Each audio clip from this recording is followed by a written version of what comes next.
आदेश आदेश। मैं दिलीप नाथ पंथ साबर मंत्र साधना चैनल पर मैं आपका हार्दिक स्वागत करता हूँ।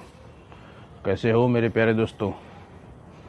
आज मैं इस्लामिक जो मंत्र रहस्य के बारे में बताना चाहूँगा कि जो मैंने पहले भाग बनाया उसमें बताया था किस तरह से इस्लामिक साधना में सिद्ध करने के बाद उसकी साधना का विसर्जन किया जाता है, उसका क्या लाभ है क्या नुकसान है उसके बारे में बताया था।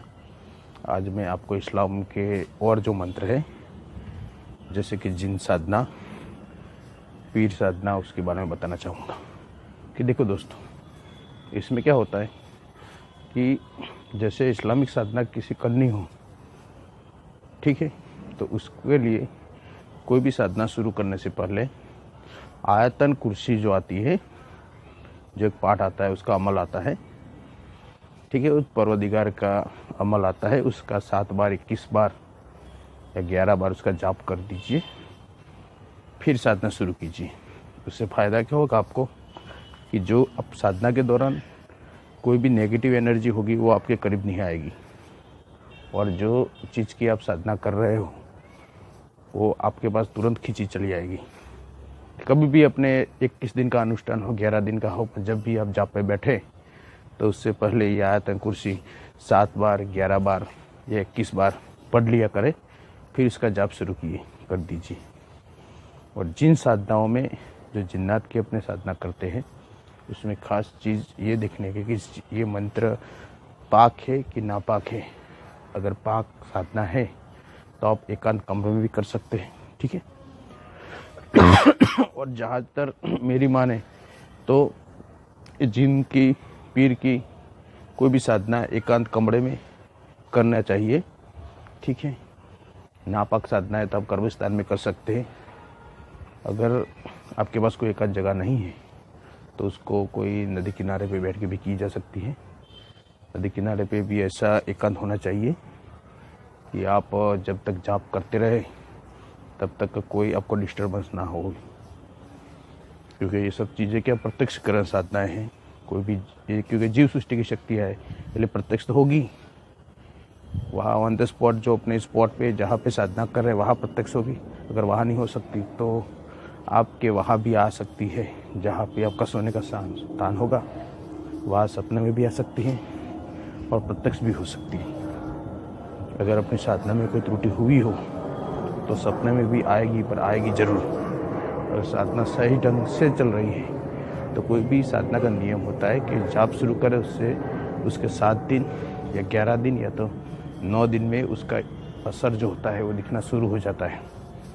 जैसे अपने जो सपने हैं, सपनों में वो चीज़ का आना, ठीक है, कोई डरावनी शक्ल वाले इंसान को दिखाई देना, बार बार आपको ऐसा लगना कि कोई मेरे पीछे चल रहा है, कि या तो कोई अंदरूनी साया मेरी बातें सुन रहा है।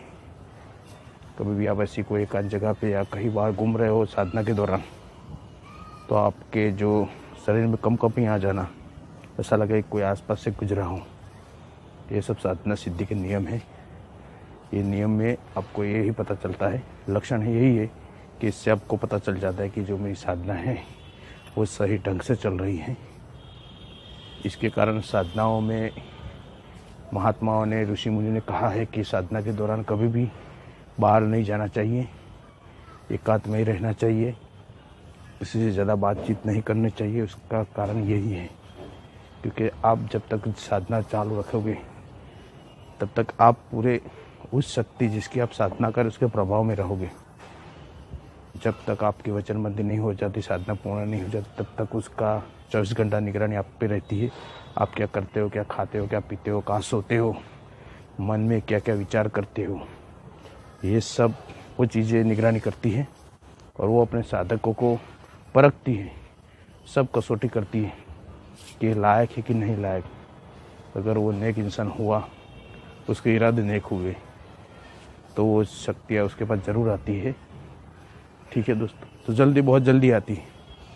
ये खराब इरादे वाले को क्या थोड़ी मेहनत ज़्यादा करनी पड़ती है, लेकिन मंत्र है, मंत्र के पीछे दुआएं चलती है तो उस शक्ति को तो आना ही पड़ेगा, या मन से आए या तो फिर ना मन से आए, बाकी आना तो उसको पड़ेगा ही। लेकिन उसमें क्या होता है कि वो शक्ति है, उसको काम तो उसका करती है। खराब इरादे वाला जो भी इंसान इसकी साधना कर लेता है उसके काम करती भी है, लेकिन नुकसान उससे 10 गुना ज़्यादा देके जाती है। और नेक दिल इंसान में आपने नेक दिल इंसान मतलब आप जो भी कार्य करो हो शक्ति थ्रू वो अच्छा करो, कोई प्रकृति विरुद्ध का कार्य मत करो, तो वो शक्ति आप पे खुश रहती है। और राजी खुशी जब भी आप उसको छोड़ेंगे तो चली भी जाएगी और आपको आशीर्वाद देके जाती है। और आपको एक भविष्य में बड़े 5 साल शक्ति आपके पास वो रहेगी, लेकिन उसको नेकी के रास्ते आप चलाओगे तो उससे फ़ायदा क्या होगा दोस्तों कि 5 साल बाद जब आप उसका विसर्जन कर दोगे तो वो आपके लिए उसके जो भी इष्ट देव है उससे दुआ मांग के जाएगी। तो आप लाइफ टाइम आपको जिस काम के लिए शक्ति ने बुलाया वो काम के लिए, कि आर्थिक समस्या के लिए बुलाया है या व्यापार वृद्धि के लिए बुलाया है, घर में सुख शांति के लिए बुलाया है, जो कार्य के लिए बुलाया है वो चीज़ के लिए आपको कहीं और भटकना नहीं पड़ेगा, भले ही आप उस शक्ति को विसर्जन कर दोगे। इसलिए हमेशा कोई भी शक्ति अपने प्राप्त करते हैं उसको नेकी के रास्ते ही यूज़ करनी चाहिए।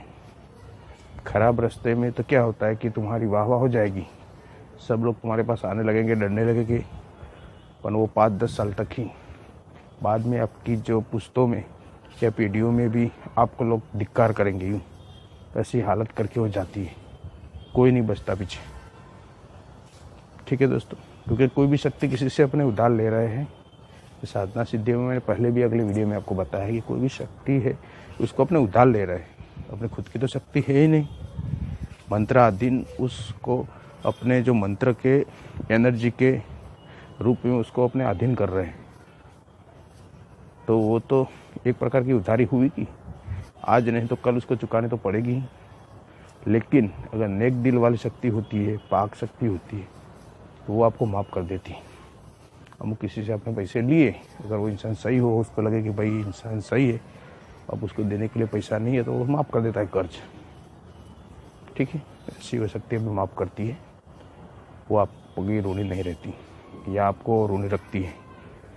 और नापाक शक्तियाँ के इरादे भी ऐसे नापाक ही होते हैं, क्योंकि अगर आपके पास सुरक्षा कवच नहीं रहता तो कभी भी आपके साथ छेड़खानी वो कर सकती है। इसलिए इस्लाम की या तो कोई भी अपने हिंदू धर्म की कोई भी शक्तियों की अपने साधना नापाक कर रहे हैं, जीव सृष्टि की शक्तियों की, क्योंकि जिन जो यहाँ भटक रही है आत्माओं के रूप में, चाहे जिन हो, पीर हो, भूत हो, प्रेत हो, पिशाच हो, कोई भी हो, उनको जो यूनि मिली यहाँ रहने के लिए, वो सब शक्तियों का यही नियम होता है। और ज़्यादातर जब मैं बात करता हूँ कि अभी तक अपने देश में बात करें तो पीरानी शक्तियों का अभी चलन ज़्यादा है, कि लोग ज़्यादा उस तरफ झुक गए हैं। उसका कारण भी यही है क्योंकि उसमें ज़्यादा जपामारी होती नहीं है। ठीक है, भूत प्रेतों में तो क्या है कि भूत प्रेत की आप सिद्धियों कर लेते हो तो वो अपने घर में इफेक्ट उसकी रहती है पूरे दिन, काला सायत रहेगा ही और कोई भी भूत आएगा आपके पास। और जिन जिनातों में ऐसा नहीं होता। जिन जिनातों की आप साधना करते हो तो कोई भी पाक जिन की आपने साधना कर ली, तो पाक जिन में क्या फ़ायदा होगा कि वो 24 घंटे अपने साधक का रक्षण करता है। कोई भी नेगेटिव एनर्जी ऐसे उसके अब तुम्हारे पास नहीं आने देगा, या तो कोई भी खतरा आएगा तो आपको पहले ही बता देगा वो। इसलिए अपने बोलते हैं कि कोई भी इस्लामिक साधना करने से पहले आयतन कुर्सी का जाप करना जरूरी है। जैसे अपने नहीं बोलते कि अपने हिंदू धर्म में कोई भी शुरू करनी हो साधना तो पहले एक माला गुरु की करनी चाहिए, फिर शिव की करनी चाहिए, कि उसकी सृष्टि के अधीन है। अभी अपने ब्रह्म सृष्टि तक पहुँचने की अपनी कैपेसिटी नहीं है, तब तक शिव सृष्टि ही अपने पास निगरानी रखती है। ठीक है, तो उसको अभी आह्वान करना पड़ता है, उसकी साक्षी लेना पड़ता है, तभी वो चीज़ आपके सामने ज़्यादा नाटक नहीं कर सकती। और इसमें ऐसे ये जो आयतन कुर्सी है उसको पढ़ने से जो भी शक्ति आएगी उसकी जो इष्ट होगी, जिसकी वो नमाज अदा करती होगी। क्योंकि दोस्तों आपको भी पता मालूम नहीं तो मैं बता दूं कि जो जिन्नात पीर होते हैं वो भी आम इंसानों की तरह ही रहते हैं, उनकी दुनिया अलग होती है। वो भी रोज़ नमाज़ पढ़ते हैं, 5 टाइम के वो भी नमाजी होते हैं। उनकी नमाज रात को 10:30 बजे तक चलती है। इसके कारण बोला गया है कि कोई भी जिन्नत की साधना या तो पीर की साधना 10:30 बाद की जानी चाहिए। उसका कारण क्या है कि अपने आप पहले बैठ गए तो वो तब तक उसके जो अल्लाह है, परवरदिगार है, उसकी इबादत वो करता रहता है, तो आपकी आवाज़ वो थोड़ी सुनेगा। और उसकी इबादत पे आप डिस्टर्ब करोगे तो आपसे वो नाखुश हो जाएगा। कोई भी इंसान को उसके पूजा पाठ में अपने विघ्न डाले, बुलाने जाए, तो वो तो खुश क्रोधित होगा ना अपने पे। इसके कारण इसमें कहा गया है कि 10:30 बाद करनी चाहिए, क्योंकि 10:30 बजे बाद वो फ्री हो जाता है इबादत करने के बाद। और 10:30 बाद जैसे वो खड़ा होता है, तब आप आयतन कुर्सी पढ़ते हो तो उससे वो खुश हो जाता है, शांत हो जाता है। फिर मंत्र जप कीजिए, ठीक है दोस्तों। और हमेशा एक बात याद रखनी चाहिए पीरानी साधनाओं में, कि पीरानी साधनाओं में अपने पास एक मिठाई होनी चाहिए और रखने की ही डेली अपने पास रखनी चाहिए। कभी भी वो तो आ सकता है, अपने क्या पता। अमुक साधक ऐसे भी मैंने देखे हुए कि जो 21 दिन का अनुष्ठान लेके बैठे और चीज़ तीसरे दिन ही आ गई है। उनसे उसका भोग मांगते कि हमको भाई दे दे, हमारा अत्तर दे दे, हमारी मिठाई दे दे, और तुरंत वो वचनबद्ध कर देती, उसको वचन दे के चले जाती। वो बहुत रेयर साधकों में होता है कि जिनका कंसंट्रेशन पावर, जो लंबे टाइम से मेडिटेशन ध्यान में बैठने की जिनकी क्षमता है, जिनमें ऊर्जा अधिक है, वो तीसरे दिन ही खींच लेते हैं। उनको 21 दिन तक लंबा करने की जरूरत नहीं होती। 21 दिन का मतलब क्यों अपने बैठने का बोल रहे हैं, 21 दिन 41 दिन, कि अपने अंदर ऊर्जा ना हो, कोई साधना आपने की ना हो। तो कोई भी साधना आपने जब तब करते हैं, उस मूल मंत्र का मनन जैसे करते जाएंगे, ऐसे ब्रह्मांड में से ऊर्जा अपने अंदर आती रहती है और वही ऊर्जा उस शक्ति को खींच के लाती है। लेकिन जिसके पास भरपूर ऊर्जा रहती है, साधकों के पास, जो लंबे टाइम से साधना में है, लंबे टाइम से ध्यान योग में है, उनके शरीर में क्या है कि पंच महाभूत जागृत अवस्था में रहते हैं। तो जिस चीज़ का आप आह्वान करोगे वो ऊर्जा उसको खींच के लाती है, लो चंबक की तरह। इसके कारण अगर आप साधना भी ना कर रहे हो तो डेली 1 घंटा ध्यान करना चाहिए। इसलिए ऋषि मुनि ने कहा है कि सुबह उठ के प्राणायाम किया करो, क्योंकि आपका शरीर ऊर्जा से भरपूर रहेगा। फिर आप जब भी कोई भी साधना में बैठोगे कभी असफल नहीं होगे, कि आपके शरीर में ऊर्जा भी इतनी रहेगी कि सामने वाली शक्ति भी आपको हानि नहीं पहुंचा सकती, क्योंकि अब पूरी बॉडी पे कवर, जो कवच है वो ऊर्जा का ही लग जाएगा। ठीक है दोस्तों। और ऐसे साधकों के पास जिनमें ऊर्जा अधिक होती है, उनके पास कोई भी शक्तियाँ खींची चली आती है उनकी ऊर्जा लेने के लिए। ठीक है दोस्तों, इसलिए ये मैं जानकारी आपको गोपनीय दे रहा हूँ कि कभी भी साधना अनुष्ठान में इस्लामिक करनी हो तो आयतन कुर्सी का पाठ किया करिए। और अगर साधना में टाइम है कि भाई 15 दिन बाद वो मुहूर्त आने वाला है, तब से हम शुरू करने वाले जुमेरात से, कि ये हफ्ते बाद आने वाला है, तो उससे पहले आप 1-1 घंटा ध्यान में बैठना शुरू कर दीजिए। उसके कारण क्या होगा कि आपका जो माइंड है वो कंट्रोल में आ जाएगा। कोई अश्लील विचार कि अश्लील इंसानों के साथ बैठना, कोई बात करना, अश्लील चीज़ें देखना, गंदी बातें सुनना, किसी के बारे में बुरा बोलना, ये सब चीज़ें क्या अपने अंदर नेगेटिव एनर्जी प्रोड्यूस करती है। इसके कारण कोई भी साधकों को ऐसी चीज़ों से दूर रहना चाहिए और अपना मन है वो एकदम सात्विक रखना चाहिए।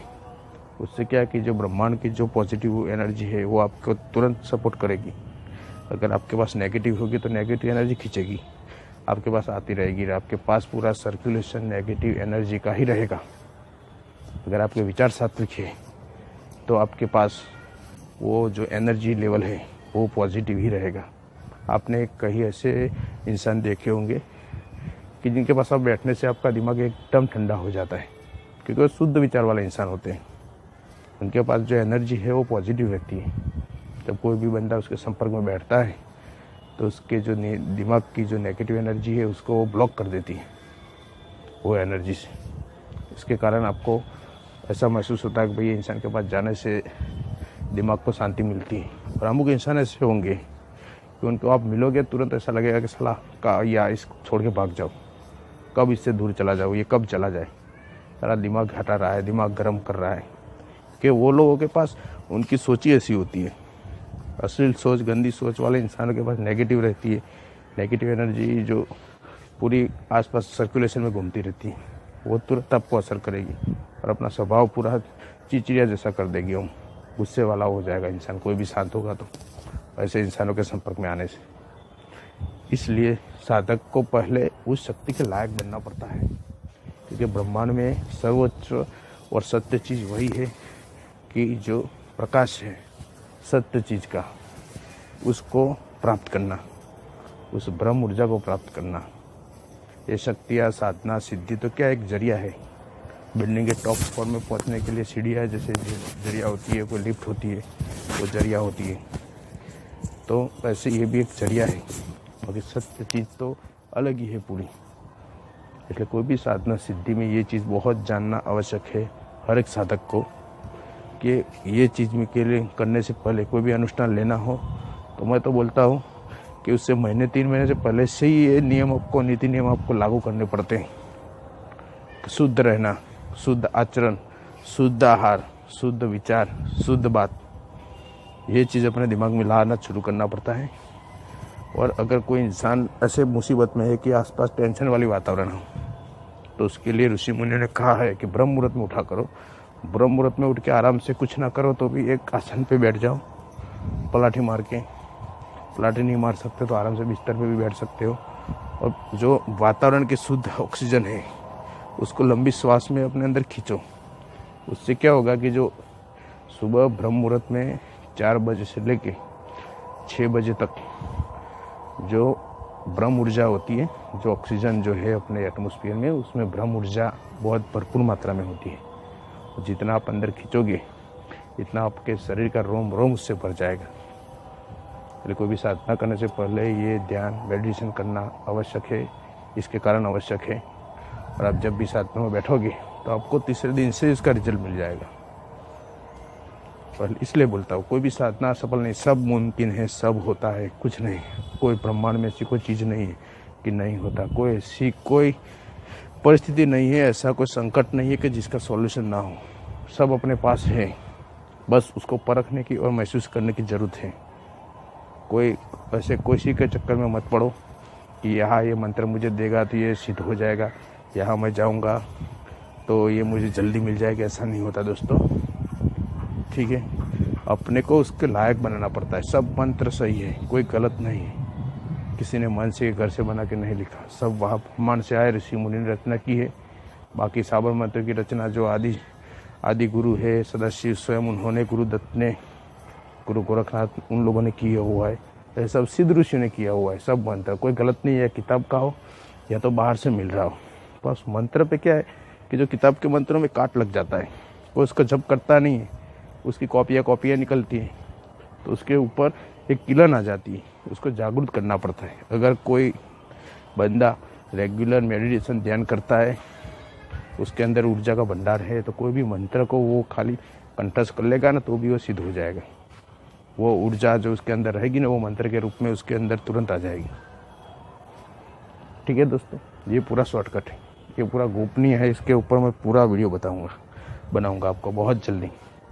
आप समझ रहे होंगे आज कि आज जो मैंने बताया वो बहुत ध्यान से सोचने समझने की बात है। ये आपको कोई इतने आसानी से नहीं बताएगा। ठीक है दोस्तों, आपका कल्याण हो। आदेश आदेश, जय गिरनारी। आदेश आदेश।